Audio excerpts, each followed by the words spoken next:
about Donna, something she should have told you already. Oh my God, we're related? Spin-offs look like a cheat code. You grab a beloved world, borrow a fan-favorite face, and boom, instant audience. But TV isn't a vending machine. You can't put in a quarter, press nostalgia, and expect a perfect candy bar to drop. The originals we loved had more than catchphrases and costumes. They had a story engine, a reliable, repeatable source of tension and release that generated episodes almost on its own. Take that engine away, and it doesn't matter how famous the logo is, the car stalls. So today, we're looking at 7 spin-offs that seemed like slam dunks and somehow airballed. We'll remember why the originals worked, clarify exactly what the spin-offs were trying to do, and then zoom in on the moment the oxygen ran out. Tone breaks, missing foils, collapsed stakes, and the quiet ways brand promise can betray you. Keep an ear out, because buried in each failure is the same problem wearing different hats. By the end, we'll name the one thing they all missed, and how a few simple tweaks could have rebuilt the engine without betraying the fans who showed up with open hearts and high hopes. 7. AfterMASH, from war zone wit to waiting room drift. Let's start with a giant. The original MASH lived inside a pressure cooker. Surgeons with gallows humor, trying to stitch humanity back together, one triage at a time, while the war machine ground on outside the tent wall. The format made comedy feel urgent, and the drama feel earned. Every scene had friction, between authority and conscience, between impossible demands and exhausted hands. That tension was the engine. After MASH tried to do something clever, follow Colonel Potter, Klinger, and Father Mulcahy home to a stateside VA hospital. On paper, that's rich terrain, bureaucracy versus care, scars that didn't stay on the battlefield, a country ready to move on before its veterans could. But the series defaulted to a mellow, episodic rhythm where the dilemmas felt tidy and the consequences soft. Without the heat of life and death decisions, the humor lost its bite. Without a defined weekly gauntlet, how do we treat X under impossible conditions Y? The stories wandered. What went wrong wasn't the cast or even the setting. It was the missing story engine, a consistent, high-stakes problem generator. Imagine an underfunded VA with brutal triage rules that force Potter into impossible choices. Klinger's rule bending becomes morally dangerous instead of cute. Mulcahy collides with policy when compassion breaks the budget. Suddenly, each week supplies an ethical vice that squeezes jokes into meaning. Same characters, restored pressure, and star power outrunning premise won't be the last time we see this. 6. Joanie loves Chachi. Chemistry can't carry thin stories. Happy Days worked like a jukebox, warm, reliable, and surprisingly deep. It gave you a comforting setting, a wide ensemble, and a steady rhythm of adolescent stakes. Popularity, pride, first love, the family rule you break, and the apology you have to make. Joanie and Chachi were a sweet spark inside that ensemble, a B-plot romance whose charm was amplified by the busy room around them. The spin-off pulled them out of that room and asked the spark to light an entire house. The premise, young love, a band, and a move to chase music dreams. Great. But the ladder they had to climb was fuzzy. What's the circuit? Who's the ruthless club owner who holds their fate? Where's the rival band that keeps forcing hard choices between art and audience? Most weeks felt like they're cute and they sing, which isn't a premise, it's a backdrop. The missed element was understanding why fans tuned in for those characters. Friction within a larger ecosystem. Put them in a concrete Chicago club hierarchy, make the manager a lifeline and a leash, and let every win cost something. A better gig that conflicts with family, a song that gets radio play but sells out their sound. With a visible ladder and real trade-offs, the romance becomes a fuse instead of a nightlight. But what happens when the furniture gets moved? Living room is lost. That's our next stop. 5. The Golden Palace. Same sass, wrong sandbox. The Golden Girls wasn't about cheesecake so much as what the cheesecake meant. Chosen family, late night confessionals, the comedy of aging with people who refuse to let you shrink. Its engine lived in that kitchen. The rhythm, problem, debate, joke, hug was as dependable as the clink of plates. The Golden Palace took 3 of the women and relocated them into hotel ownership. Workplace sitcoms can sing, but this one shifted the center of gravity from intimate domesticity to managerial plate spinning. Instead of deepening the women's shared rituals and anxieties, the stories kept sprouting lobby crises, staffing, guests, logistics that scattered the focus. You could still hear the wit, but you felt less of the heartbeat. A better engine would have protected the home base and used the hotel as a flavorful obstacle, not the premise. Keep the kitchen table. Literally. Let the hotel introduce season-long financial pressure and recurring oddball neighbors, but anchor each week in a personal A-plot. Aging fears, new romances, health scares, money secrets. The brand promise, late-life friendship as a superpower, should have been the machine that generated stories, not a garnish on top of them. 4. That 80s show vibes does not equal vision. That 70s show wasn't just a costume party. It nailed the bittersweet hugeness of small-town teen life, a friend group, a basement, and the feeling that adulthood was a rumor coming to get you. Its jokes were era-specific, but its engine was timeless. Identity versus belonging.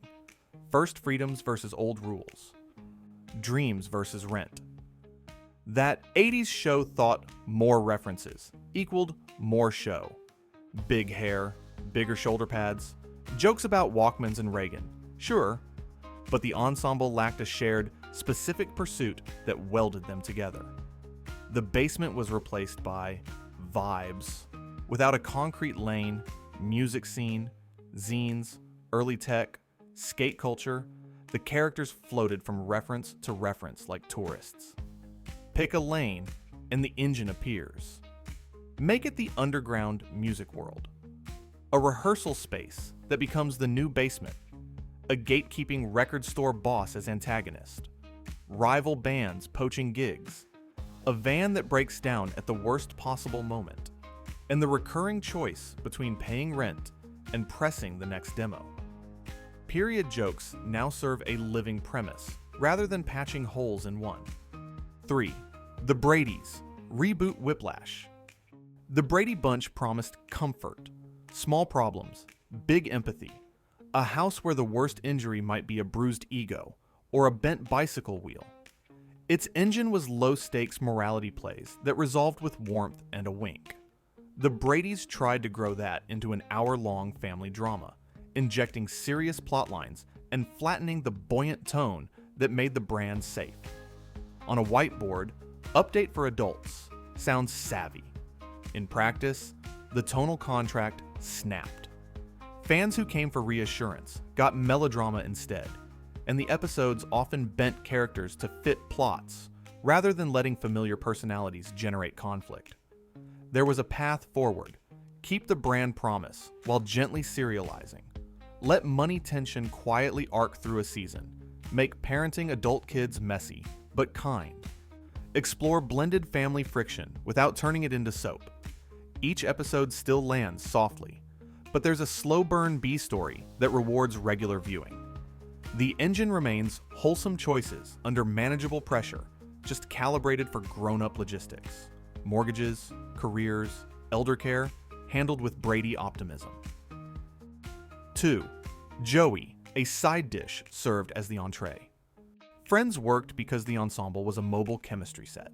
Joey's charm, sweet, vain, goofy, was catalytic. Place him next to Monica's control, Chandler's sarcasm, Rachel's ambition, Ross's neuroses, and Phoebe's chaos, and you got combustion. Remove the foils, and you remove the beakers that concentrate his character. Joey's spin-off sent him to Los Angeles to chase acting success. That's a perfectly fine premise. But the weekly engine needed a constructed triangle of friction. A ruthless agent who loves him but refuses to coddle him. A neighbor or roommate with opposing values who keeps exposing his blind spots. And a mentor whose tough love notes force choices. Instead, the new relationships were pleasant but mushy, and the career hurdles often felt like sketches rather than hard locks that demanded growth or sacrifice. The result? Amiable drift. Dial up the stakes and watch the character blossom. Give him a once-in-a-lifetime role he might lose if he tells the truth. Make the agent a shark who protects him by pushing him past his comfort zone. Add a rival with the same dream but no scruples, and put an ethical fork in the road every week. Sell out, speak up, or step back. Joey's sweetness becomes his superpower and his obstacle. And suddenly the laughs have weight again. And if comedy can forget its engine, sci-fi can forget its gravity. 1. Galactica, 1980. Premise: gravity, lost. Battlestar. Galactica wasn't just spaceships and pew-pew. It was myth. A hunted people. A dwindling fleet. A cold mechanical enemy that never sleeps. And a whispered prophecy of Earth that felt like a lighthouse across black water. The engine was relentless pursuit, framed by moral scarcity. Every decision cost fuel, friends, or faith. Galactica 1980 found Earth and tried to settle down. Budget realities steered stories toward present-day hijinks instead of cosmic survival. The Cylons faded, destiny dimmed, and the show started borrowing tone from kid-friendly adventure. You could feel the gravity go. No chase, no doom clock, no cosmic question about whether the last of humanity even deserves to survive. There was a middle path, Earth as a risky waypoint, not a cozy landing. Hide among us for a few episodes. Yes, but keep the fleet in danger. Cylon scouts sniffing the trail, human collaborators complicating alliances, and choices that hurt. Protect the mythic stakes, survival, pursuit, destiny. With that engine intact, even bottle episodes crackle because the audience hears the distant drums. Conclusion: the one thing they missed. Across 7 different genres and decades, the failure rhyme is loud. Each show forgot the story engine, the clear, repeatable source of pressure that forges character into plot. The originals had one. MASH had moral triage inside a war.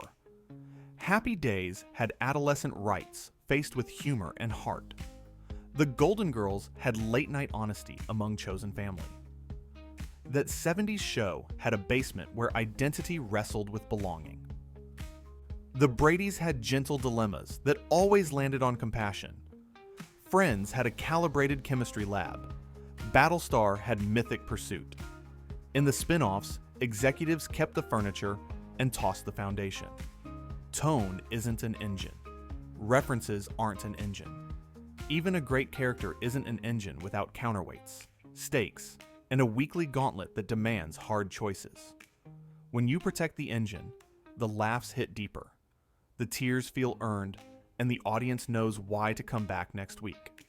When you don't, nostalgia can carry you through the pilot and then quietly abandon you in the parking lot. So here's the litmus test for any spin-off. Describe the show without using the parent title, the costumes, or the decade. And if what's left still generates stories you'd watch for 20 episodes, you've got an engine. If not, you've got a logo. Of our 7, which one do you think is closest to fixable? Drop your pick and how you'd rebuild its engine in the comments. I've got a soft spot for the VA hospital version of AfterMASH with real triage stakes. But you might just convince me otherwise.